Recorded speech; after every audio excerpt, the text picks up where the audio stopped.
الحمدللہ الحمدللہ رب العالمین والصلاة والسلام علی حبیبہ محمد وآلہ وصحبہ اجمعین اما بعد اعوذ باللہ من الشیطان الرجیم بسم اللہ الرحمن الرحیم تولج اللیل فی النہار وتولج النہار فی اللیل وتخرج الحی من المیت وتخرج المیت من الحی وترزق من تشاء بغیر حساب اللهم سبحانك لا علم لنا إلا ما علمتنا إنك أنت العليم الحكيم مولاي صل وسلم دائما أبدا على حبيبك من دانت به الرسل وعزیز سامعین کرام السلام علیکم ورحمۃ اللہ وبرکاتہ۔ ارشاد باری تعالیٰ ہے،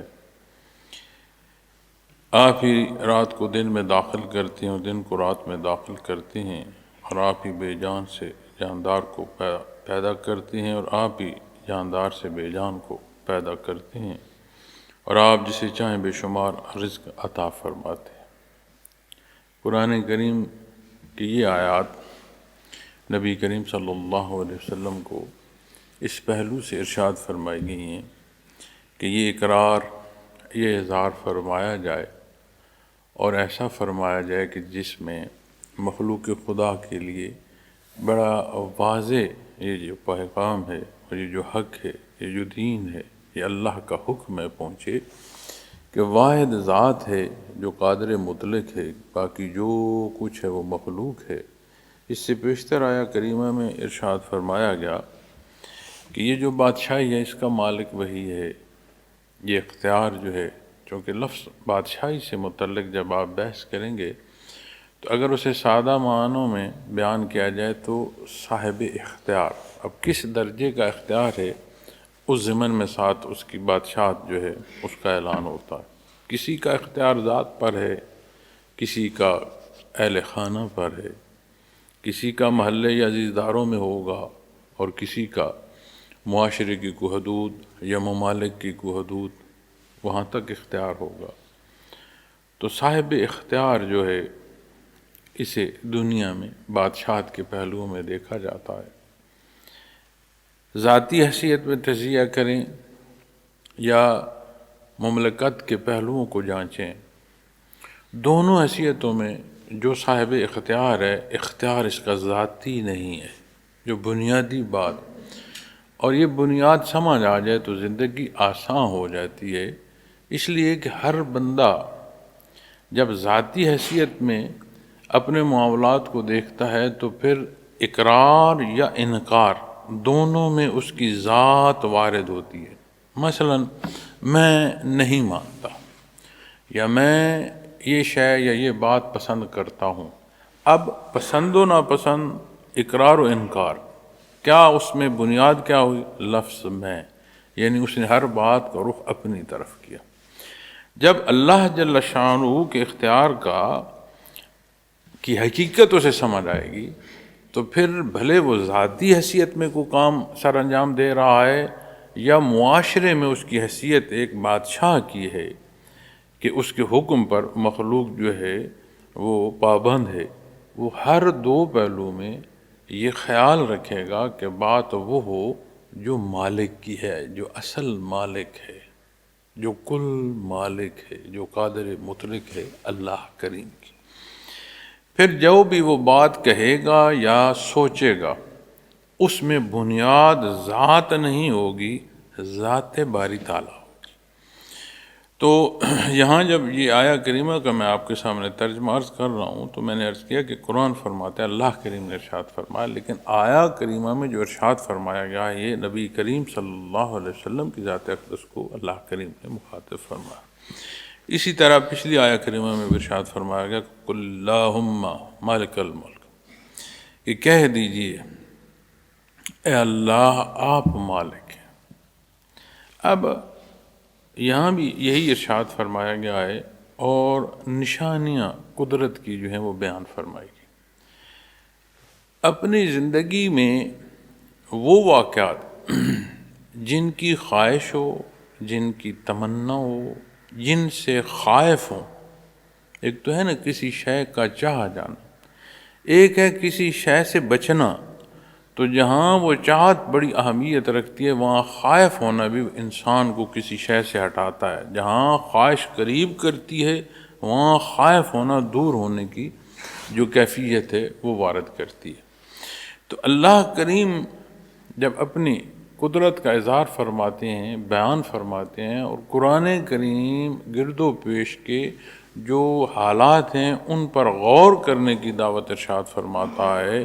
شب و روز، زمین، آسمان، یہ وسعتیں بیان قرآن فرماتا ہے کہ غور کرو کہ کیا یہ از خود ہیں یا کوئی ذات ہے جو اس نظام ہستی کو چلا رہی ہے.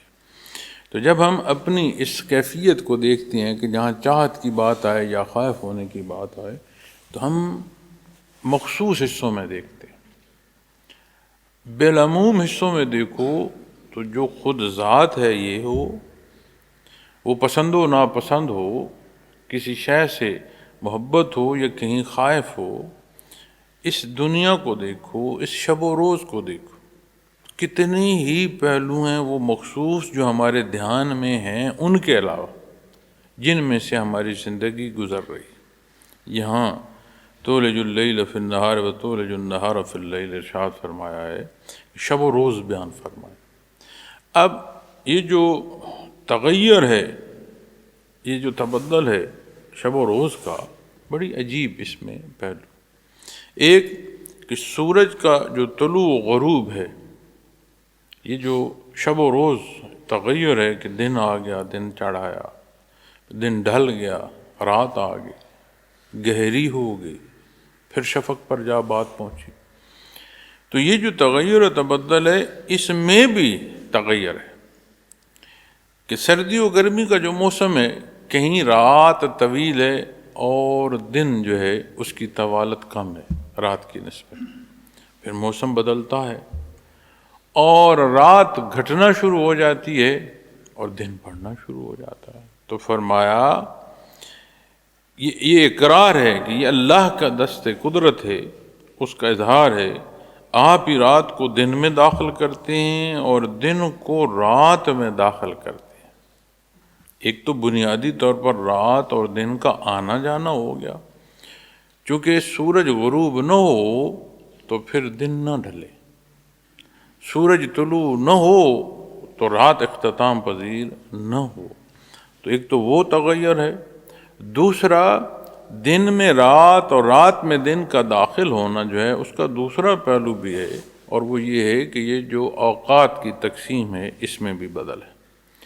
لیکن کلی معنوں میں رات اور دن یا رات اور دن کا ایک دوسرے میں داخل ہونا یعنی گھٹنا یا بڑھنا، دونوں میں معلوم تاریخ جو ہے وہ شاہد ہے کہ کوئی ایک رتی کا جو فرق ہے وہ نہیں پیدا ہوتا. جس طرح اللہ کریم نے اسے مقرر فرمایا عین اس کے مطابق یہ حرکت ہو رہی ہے. اگر کوئی ذرہ جو ہے اس ذرے کا کروڑواں حصہ بھی فرق آتا تو اربہ سال زندگی ہے اس زمین کی. اربہ سال میں ایک ذرے کا کروڑواں حصہ جو فرق ہے، ان اربہ سال میں وہ کتنا فاصلہ پیدا کر دیتا یہ سوچا نہیں جا سکتا. اور نہ صرف شب و روز کا تغیر خراب ہوتا بلکہ یہ جو نظام ہے حیات کا، اس نظام کا آپس میں ٹکرا جانا ایسا ہوتا کہ یہ نظام حیات برہم ہو جاتا. تو قیامت پر لوگ جب اپنی دانش پر بات کر رہے ہوتے ہیں کیسا ہوگا کیا ہوگا، حالانکہ جہاں جو حکم دیا گیا ہے اس کا اقرار، جس سے روکا گیا ہے اس کا انکار، اور اس سارے میں کہاں کوئی ہے، بنیادی بات تو یہ ہے.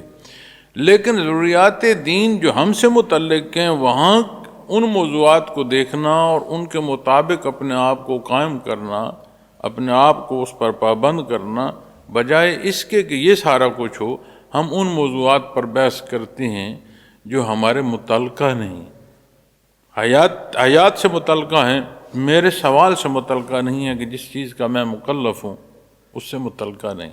لیکن بس ہم نے عمل نہیں کرنا ہوتا. کوئی نہ کوئی سوال جواب ہم نے اٹھانا ہوتا ہے۔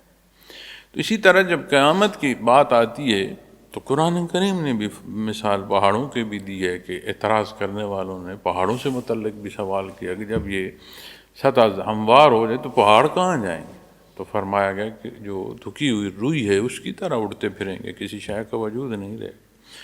آج اس وقت کی جو سائنٹیفک جدت ہے، اس سے اگر آپ تجزیہ کریں اور اسی سوال کو جو اہل دنیا کے حوالے سے کرتے ہیں، دینی پہلوؤں سے نہیں، تو سمجھ آتی ہے کہ یہ جو نظام چل رہا ہے، یہ جو ستارے سیارے زمین، اس کا ایک جو شب و روز کا ایک نظام ہے، اس میں ہی ہلکا سا خلل پیدا ہو جائے تو ہر شے تباہ ہو جائے۔ اور وہ ایسا قادر ہے، ایک ایسا قدرت کا اظہار ہے، اربہ سال ہو گئے ہیں، ہر شے اپنے مدار میں ہے اور اپنے مدار سے کوئی ذرا ہلتی نہیں ہے۔ اب بہت بڑا سورج ہوگا، کب سے جل رہا ہے، اور جتنی اس کی شعاع یا روشنی ہے اس کو آپ دیکھیں تو اندازہ ہوتا ہے کہ یہ الاؤ جو ہے آگ کا کتنا بڑا ہے، کہ کتنی وسیع حصوں تک اس سے روشنی پہنچ رہی ہے۔ پھر اس شدت کی روشنی ہے کہ منعکس ہو کر جہاں پہنچتی ہے، وہ منعکس ہونا جو ہے وہ بھی اثرات مرتب کرتا ہے، اس درجے کا انعکاسی عمل آتا ہے اس روشنی سے۔ ختم نہیں ہوا۔ چلو یہ کہا جا سکتا ہے کہ دور ہے، ہمیں سمجھ نہیں آ سکتی، شاید اتنا بڑا ہے، سائنس میں جو بتایا جا رہا ہے شاید اس میں اور جانچنے کی ضرورت ہے۔ ٹھیک ہے بھائی، دور نہیں جاتے، جہاں بس رہے اسی زمین کو دیکھ لو کہ کبھی خشک ہو جاتی ہے، اور ایسی خشک ہو جاتی ہے کہ ہلکی سی ہوا بھی اس کی خاک کو اتنا اڑاتی ہے کہ سانس لینا محال ہے، اور پھر یہ سرسبز ہوتی ہے، اتنی رویدگی اس میں پیدا ہوتی ہے کہ سبزہ اتنا پھوٹتا ہے کہ پھر اس فضا میں سبزے کا اثر پیدا ہونا شروع ہو جاتا ہے۔ کب سے یہ کچھ پیدا کر رہی ہے، کب سے خاک ہو رہی ہے۔ تو جہاں جہاں ہم بستے ہیں اسی کو دیکھ لو کہ ایک انگلی سے کھودنا شروع کرو، اتنی نرم ہے کہ کھدتی چلی جاتی۔ اس کے سینے پر عمارات تعمیر کرنا شروع کر دو، اٹھائے کھڑی ہے۔ یہیں سے جنس مل رہی ہے جس سے خوراک ہے، یہیں سے پانی مل رہا ہے جو حیات کی بنیاد ہے، اسی کے سینے میں دفن ہو رہے ہیں، اور نظام ہستی ہے کہ چلا جا رہا،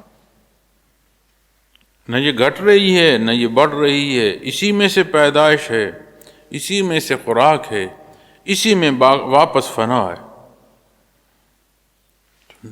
کیسے؟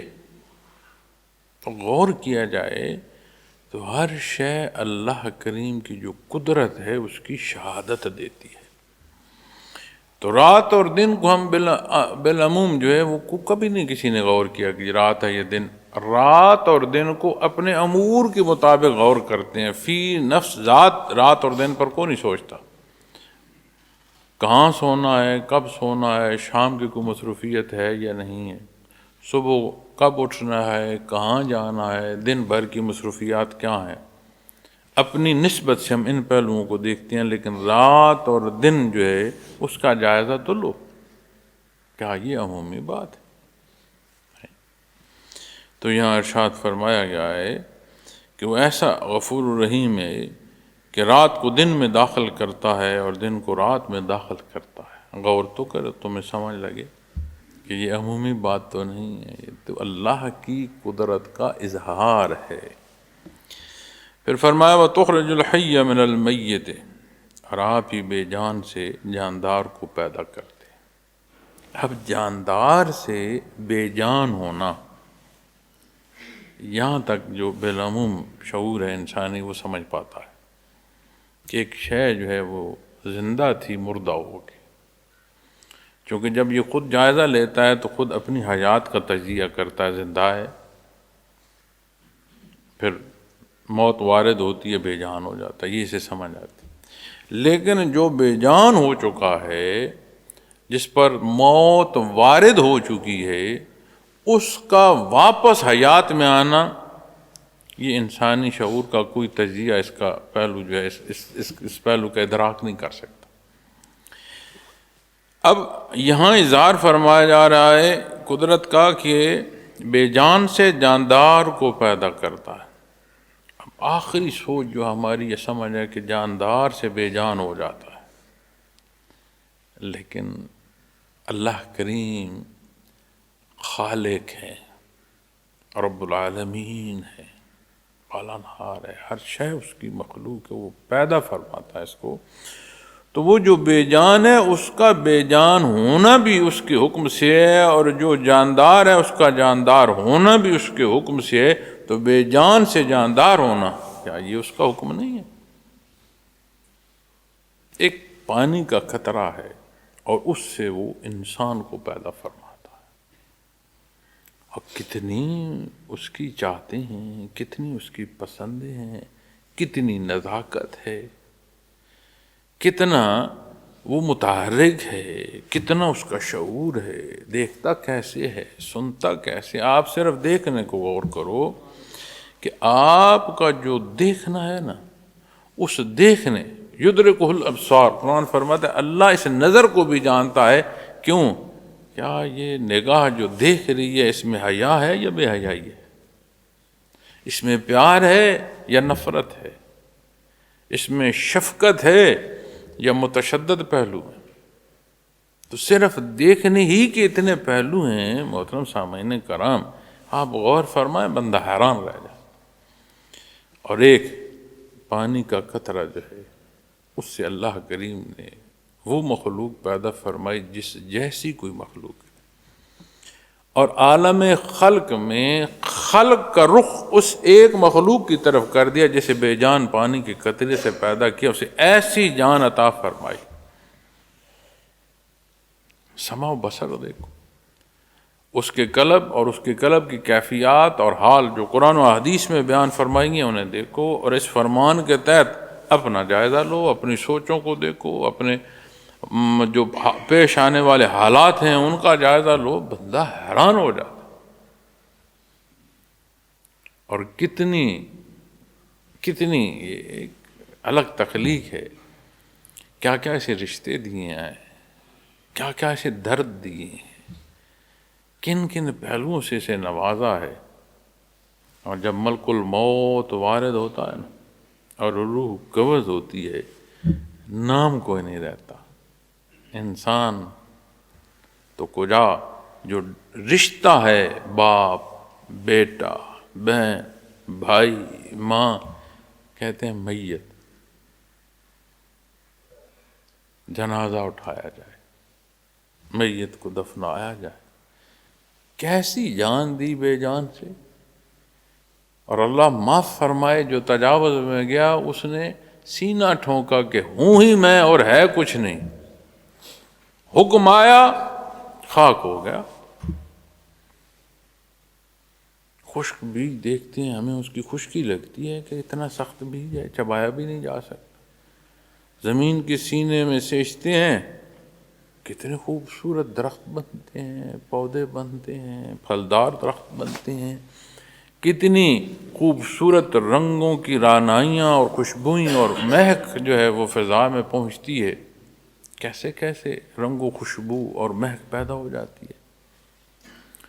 اور وہ لہلاتا سبزہ، وہ خوبصورت رنگ، خاک ہوتے ہیں، اس کے بیج کو دیکھ لو، خاک کو دیکھ لو، دونوں بے جان۔ پھر جاندار یا بے جان، یہ مخلوق کے مابین ہے۔ جب اسے مالک کی طرف دیکھو گے تو ہر شے اس کا ذکر کرتی ہے۔ یہ قرآن فرماتا ہے تم نہیں سمجھ سکتے لیکن ہر شے اللہ کا ذکر کرتی ہے۔ اور مکلف مخلوق جن و انس، یہ مکلف ہیں، ان کے علاوہ جتنی مخلوق ہے علماء فرماتے ہیں قرآن و حدیث کی روشنی میں کہ ان کے ذکر کا انقطاع، ان کی زندگی کا انقطاع ہوتا ہے، انہیں دوسرا لمحہ میسر نہیں آتا جب ذکر میں انقطاع آتا ہے۔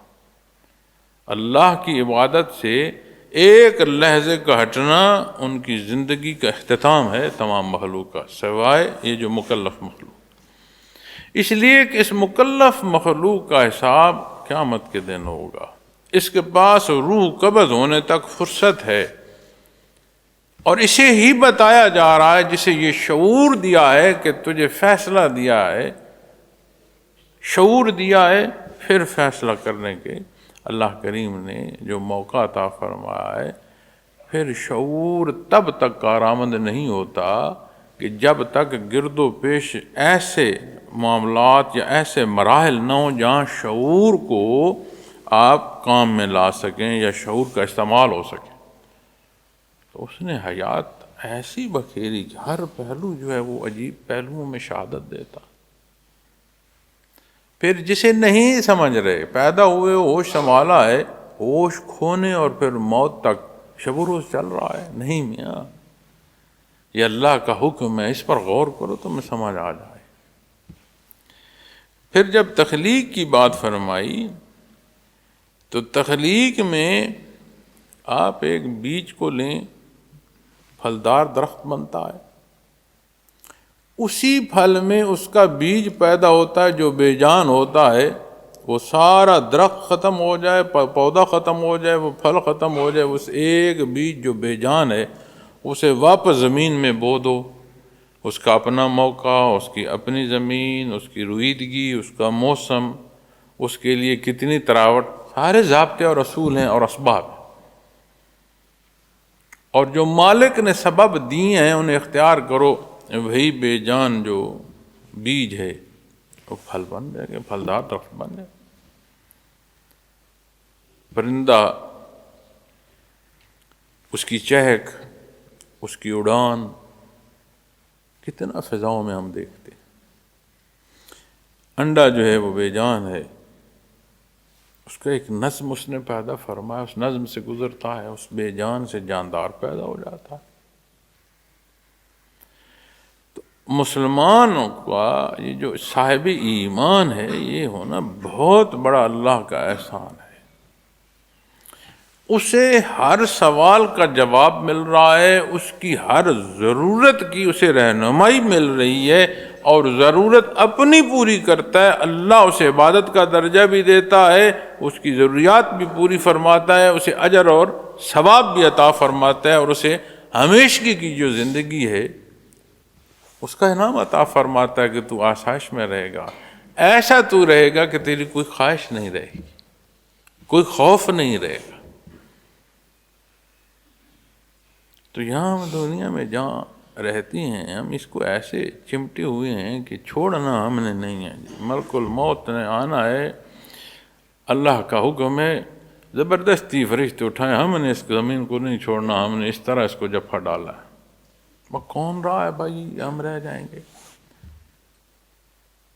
سارا دن تسبیح ہم پڑھتے ہیں، لیکن 1 روپے کا لین دین جب آتا ہے ہم بھول جاتے ہیں کہ اللہ شاہد ہے، ہم بھول جاتے ہیں کہ اس نے رزق حلال کا حکم دیا ہے اور دوسرے کے ساتھ جو ناحق ہے اس سے منع فرمایا ہے۔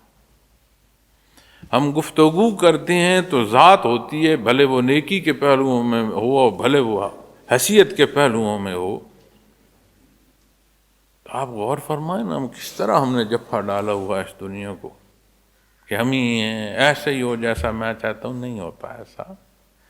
تو یہ جو قدرت کا اظہار ہے، اس سے اپنا جو تعین ہے اس کو دیکھنے کی ضرورت ہوتی ہے کہ اپنا تعین درست ہو، جس راہ کا انتخاب کیا اسے ٹٹولو، کیا ہے، میں کہاں جا رہا ہوں، یہ جو میں سمجھتا ہوں میرے کمالات ہیں، مخلوق کو میں نے پیچھے لگا لیا ہے، مخلوق کو میں بتا رہا ہوں، مخلوق کو میں سمجھا رہا ہوں، یہ لفظ میں اجاڑنے کو کافی ہے۔ اس کے ساتھ اللہ کی توفیق یہ سمجھ آئے تو میں ختم ہو جاتی ہے، میں رہتا کوئی نہیں۔ تو صرف زندگی جانور کی طرح بسر کرنا کلم بالعدل، قرآن فرماتا ہے کہ یہ جو بے دینی ہے، بے ایمانی ہے اور برائی ہے، فرماتا ہے یہ جانور ہیں، یہ جانوروں سے بدتر ہیں۔ تو پھر یہ زندگی جو جانور کی ہے، یہ انسان کیا، انسان کو اس لیے اللہ نے پیدا فرمایا۔ اپنے گرد و پیش کے حالات کو دیکھا کریں، جو کچھ ہو رہا ہے اسے دیکھا کریں، بے شمار سبق ہوتے۔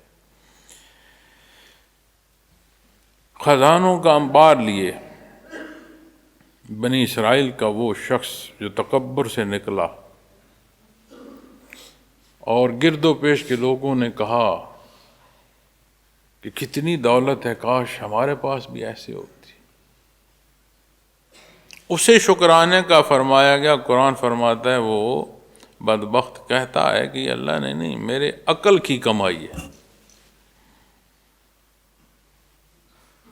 تو پھر ان گہرائیوں کو کوئی نہیں ماپ سکا جو قارون اپنے خزانوں کے ساتھ جس گہرائی میں گرا، اس گہرائی کو کوئی نہیں ماپ سکا کہ کتنا پھر وہ زمین میں دھستا چلا گیا۔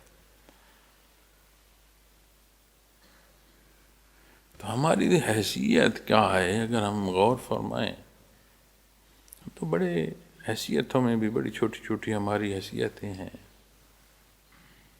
اختیار اپنے دیکھیں، ہمارے اختیار کیا ہیں؟ ایک وقت یا ایک لمحے کا ہمیں کوئی فرق لگے نا تو یقین مانے ہم اپنی کھانے اور اپنی ضروریات کی تکمیل نہیں کر پاتے۔ کبھی ہم نے غور کیا؟ ایک تو ہے نا کہ بنیادی حیثیت میں کہ میں بول رہا ہوں، یہاں بیٹھا ہوں، اللہ قادر ہے یہ کلام ایک لہجے میں بند ہو جائے تو ہو جائے، وہ تو ایک الگ بات۔ تو وہ تو ایک آپ اسے دیکھیں گے کہ جیسے حکم الہی کے پہلو میں ذات میں تجزیہ کرو نا، کیا ہے ایک خوشہ جو کھانے کا کھایا ہے وہی حلق میں اٹک جائے تو آواز بند ہو جائے گی، زبان تو بعد میں بات ہے کہ اس تک طاقت پہنچے۔ تو قرآن کریم ہر شے کھول کر بیان فرماتا ہے۔ اللہ ہر شے کا مالک ہے، اس نے پیدا فرمایا ہے، وہ جانتا ہے۔ وہ ارشاد فرماتا ہے اور ہر باریکی اس ارشاد میں موجود ہوتی ہے، ایسی پناہ ہوتی ہے کہ وہ مخفی نہیں ہوتی، کوئی دیکھے تو صحیح اسے نظر آتی ہے۔ اور جو اندھا پن ہے یہ دیکھنے سے قاصر کرتا ہے۔ دین اسلام میں کوئی پہلو مخفی ایسا نہیں ہے کہ جسے عمل کا فرمایا گیا اس کی سمجھ سے بالا ہو، ایسا نہیں ہے۔ ہم سائنس کی، میتھ کی کوئی کلاس آپ اٹھا لیں، ہر بچے کی ذہنی استعداد ہوتی ہے، بعض بچے اس کو سمجھ رہے ہوتے ہیں اور بعض بچے پریشان بیٹھے ہوتے ہیں کہ یہ لکھ کیا رہے ہیں اور بول کیا رہے ہیں، ان کی ذہنی استعداد سے باہر ہوتی ہے بات۔ تو پھر تجزیہ کیا جاتا ہے کہ ان کو وہ مضامین پڑھائے جائیں جو ان کی سمجھ کے مطابق ہے۔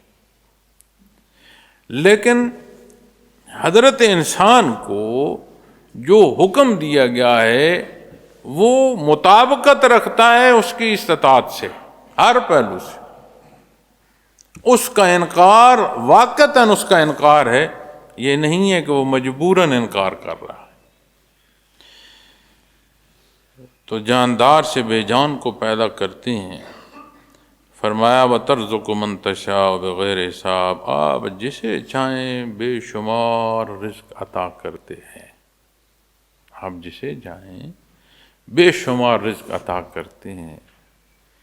اگر اس فرمان پر ہمارا یقین آ جائے تو یہ جو لوٹ مار ہم کر رہے ہیں، یہ جو سود اور حرام ہم کھا رہے ہیں، کیا یہ کوئی کھائے؟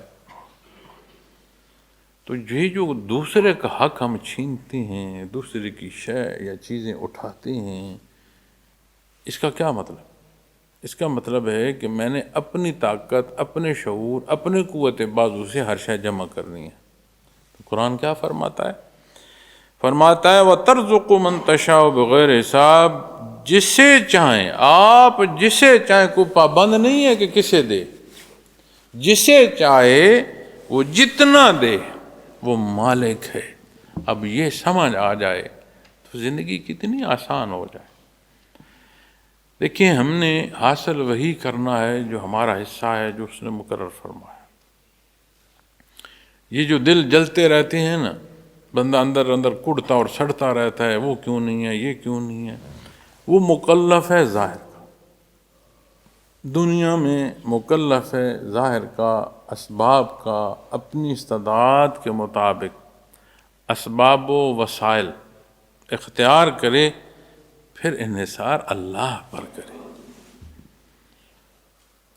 اس کافر کی طرح یہ نہ کہے کہ یہ میرے ذہن کی یا میرے عقل کی یا میرے شعور کا کمال ہے. نہیں، کمال سارا اللہ کا ہے. اور بڑا خوبصورت انداز، بڑی خوبصورت پہلو جو ہیں وہ یہ ہے کہ جانیں کہ نبی کریم صلی اللہ علیہ وسلم کی زندگی مبارک کیسے بسر ہوئی. صبح سے شام تک آپ نے زندگی کیسے بسر فرمائی، رات میں کیا ہے، دن میں کیا ہے، حقوق کیا ہیں، فرائض کیا ہیں، بنیاد جو ایمان ہے، شرائطی ایمان کیا ہیں، عبادات، ان کے احکامات، فرائض سے ابتدا ہے.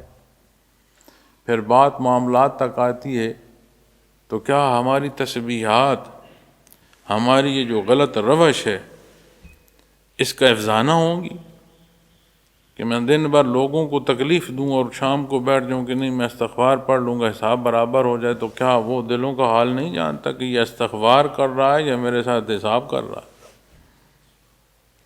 حرام کھاؤں اور کہوں کہ حج پر گیا ہوں، عمرے پر گیا ہوں، زیارات کی ہیں. تو جب آپ حرمین شریفین میں جاتے ہیں تو وہاں جو آپ پرندے دیکھتے ہیں، اکثر حرمین میں کبوتر لوگ ان کو دانہ بھی ڈال رہے ہوتے ہیں. کبھی دیکھا ہے کہ وہ جو کبوتر ہے وہ بھی اسی طرح بولتا ہے جیسے دوسری جگہ کا کبوتر بولتا ہے کہ نہیں؟ تو وہاں جا کر اگر حرام کھا کر اور حرام وجود کی قوت سے جا کر بندہ طواف کر رہا ہوگا تو جو اس سے یہ سوال ہوگا کہ تجھے کس پاکیزگی کا اور کس حلال حصے کا حکم تھا اور تو اس حرمت کی کو پامال کرتے ہوئے عین بیت اللہ شریف میں پھر تو پکار ہے لبیک اللہم لبیک. گناہ کا اقرار اور معافی کی طلب اور بات ہے، اس گناہ پر قائم رہتے ہوئے پھر کہنا کہ پھر میری بخشش کا بھی یہی سبب ہو، یہ بات اور ہے. وَتَرْزُقُ مَن تَشَاءُ بِغَيْرِ حساب. اللہ کریم ہماری غلطیاں اور گناہ معاف فرمائے، دین کی سمجھ اور عمل کی توفیق عطا فرمائے. وآخر دعوانا الحمدللہ رب العالمین.